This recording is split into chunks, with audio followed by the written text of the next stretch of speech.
सिंधिया समर्थक को मिली वफादारी की सजा। विधानसभा चुनावों में नहीं मिली जगह। सिंधिया समर्थक का कटा टिकट। महाराज के वफादार से क्या हुई खता।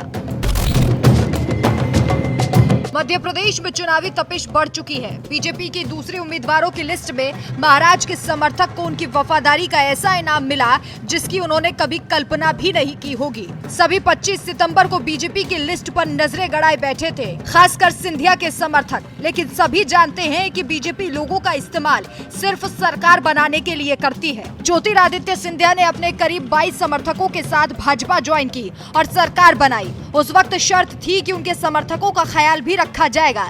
इस शर्त पर सिंधिया को भी मंत्री बनाया गया, लेकिन पद मिलते ही वो अपने समर्थकों को भूल गए हैं। और अब आलम यह है कि पार्टी उनके कट्टर समर्थकों को ही विधानसभा चुनावों में टिकट नहीं दे रही है। हम बात कर रहे हैं सिंधिया के वफादार जसवंत जाटव की, जिन्हें पूरी उम्मीद थी कि शिवपुरी की करैरा विधानसभा सीट से उनके नाम पर मुहर लगेगी, लेकिन ऐसा नहीं हुआ। उनकी जगह पार्टी ने इस सीट से रमेश खटीक को अपना उम्मीदवार बनाया।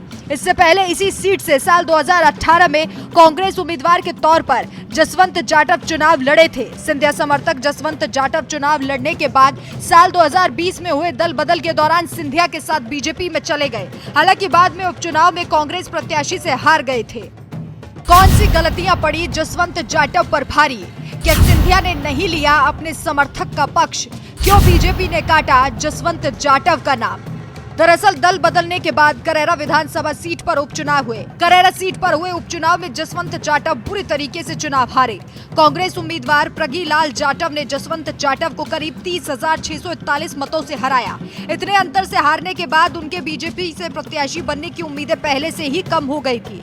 इसके अलावा सूत्रों ने बताया है कि पार्टी के सर्वे में उनके बारे में नेगेटिव फीडबैक मिला, जिसके कारण सिंधिया समर्थक जसवंत जाटव को टिकट देने की बजाय भाजपा ने करैरा सीट से साल 2008 में विधायक रहे रमेश खटीक को मैदान में उतारा। अब बात करते हैं बीजेपी के उम्मीदवार रमेश खटीक की। भाजपा ने जिन रमेश खटीक पर अपना भरोसा जताया है, उनके बारे में भी आप जान लीजिए। रमेश खटीक साल 2018 में पार्टी छोड़कर स्पार्क्स पार्टी से चुनाव लड़ चुके हैं। स्पार्क्स से चुनाव लड़ने के दौरान उन्होंने करीब 9,000 वोट मिले थे।